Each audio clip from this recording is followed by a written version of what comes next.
Well, welcome back to another edition of 42nd Street Pete's Grindhouse Halloween Extravaganza 2025. And I said I was going to do the Wolfman today, which I am. So we have to look at werewolf movies in general of that period. Because prior to the Wolfman, Universal had put out a movie called The Werewolf of London. I think it was 1933, and it starred Henry Hull and Warner Oland, who I think was Charlie Chan at one point.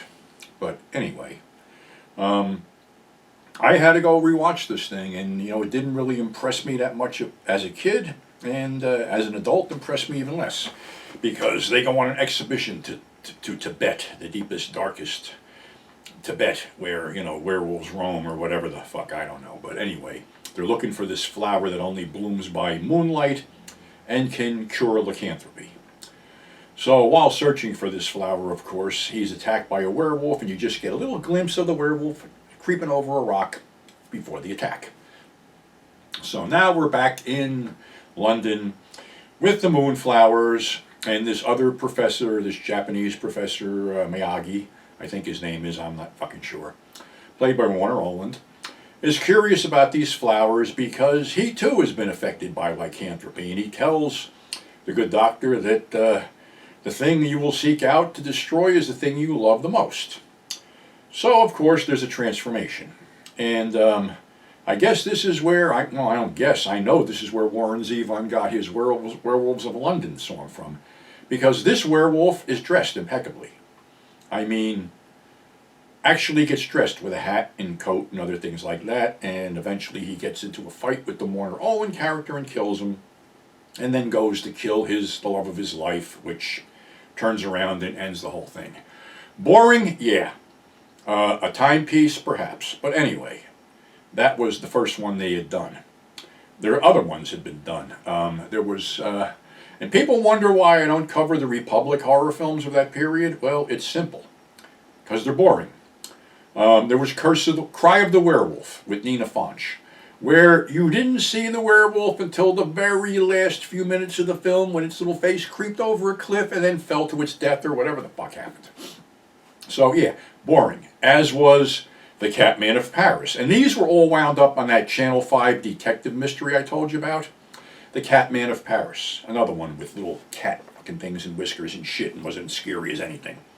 And then The Valley of the Zombies, which featured absolutely positively no zombies. So you want to know why I don't cover them? That's why. They're boring. So now we segue to 1943, I believe, for Lon Chaney Jr. in his pivotal role as the Wolfman. Now, growing up, Lon Chaney Jr. was my favorite actor. I had originally seen the Wolfman when it snuck in that Abbott and Costello Meet Frankenstein show on Saturday afternoon. So I already knew who Lon Chaney was, and I couldn't wait to see the Wolfman. So we all know the story. Lon is out with the girl, and she's getting her fortune told by Gypsy Bella, played by Bela Lugosi, and he sees the pentagram on her hand and tells her to go. And later on, she's attacked by a werewolf, and Larry Talbot jumps in to save her, beating the werewolf with a silver cane, but getting bit in the process. So now the gypsy's mother, played by Marie Opanowski, tells him that he's cursed, and yeah, when the full moon hits, he turns into a werewolf. Kills a couple people, then eventually toward the end of the film is dispatched by his father, wielding the cane. Claude Rains beats him to death. So that was the Wolfman. That was the one role that Lon Chaney made his own. And no other actor has played all four Universal monster movies. He played Frankenstein in Ghost of Frankenstein. He played Dracula in Son of Dracula. And he played the Mummy 3 or 4 times. So he had them all. So, of course, I already talked about, the sequel where we'll just resurrect the Wolfman, resurrect Frankenstein monster, and have him fight. And then, the downhill spiral into House of Dracula. And then they cured the Wolfman, but he showed up uncured in Abbott and Costello Meet Frankenstein. As for Lon Chaney, well, his real name was Creighton Toll Cheney. And he was not wanting to be an actor by his father. But after his father passed away, he started doing small roles as Creighton Cheney, till Universal picked him up for some stuff. I think it was Man-Made Monster when they decided to bill him as Lon Chaney Jr. for the marquee value. So he did a few things like that. Then The Wolfman, then the Inner Sanctum Mysteries. There was 4 of them, which were pretty good. And the thing is that, all right, we all know that Lon had a problem with alcohol, as did a lot of people back then. And the weird part about a lot of these actors that, are alcoholics, when the camera's on, they seem to snap out of it. I mean, I talked to Graydon Clark, and he told me about having a script for Aldo Ray to read, and going to Aldo Ray's apartment, and he was drunk as shit, sitting in the dark with the TV blaring. He got the script. Graydon was worried about what would happen, but he showed up the next morning all fit and ready to work. So some people can snap out of it. I guess that was Lon's thing too. But Lon was telling a lot of these low-budget guys to cut down on his dialogue. So in certain movies, he just played a brute, like in The Black Castle. He was Karloff's assistant. In The Black Sleep, he was a victim of Basil Rathbone's do-it-yourself brain surgery, so he didn't talk, he just strangled people. And in The Indestructible Man, which I watched the other night, he had told director Jack Palahniuk to basically cut his dialogue down. So basically, he only talked in the opening moments of the film, then he was zapped by the 6 million volts or whatever, which fried his vocal cords. So, on top of that, though, Cheney could be in A-list pictures. And I'm not talking just any A-list pictures. How about High Noon from 1952, where he's prominently featured? The Defiant Ones, 1958. And the All-Star Hospital film, which, honestly, I don't know who thought of this cast, but you just hired the most powerful drinkers in the history of Hollywood. Lee Marvin, Robert Mitchum, Frank Sinatra, Broderick Crawford, and Lon Chaney. So, and there's a lot of stories that came out of that film, too. But Stanley Kramer, who directed Cheney, said that if he had a script and there was a part in there that would be difficult for most actors, he'd get a hold of Lon Chaney Jr. And Lon Chaney Jr. was also in other A pictures, like The Indian Fighter with Kirk Douglas, where he was part of a bad guy duo with none other than Walter Matthau. So I guess roles were starting to dry up. I mean, he did a great deal of schlock just to keep going. David Hewitt film, Dr. Terror's Gallery of Horrors, he was in. A bunch of B-westerns for A.C. Lyles, like Young Fury, Fireball Jungle.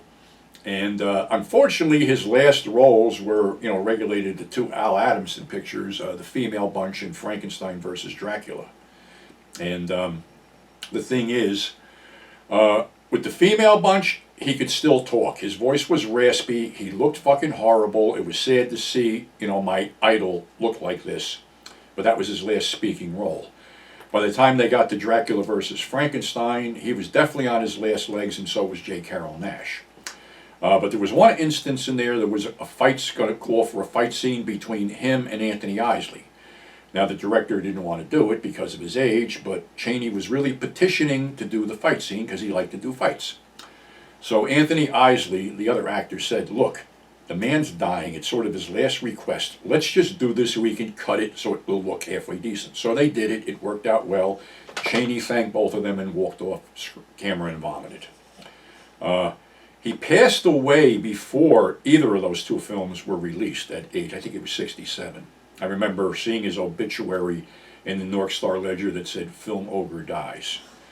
Well, he might have, had a niche in horror and will obviously be remembered as a great horror star, but Lon Chaney Jr. was actually a great actor and could play many roles, and his outside of horror films cemented that thing.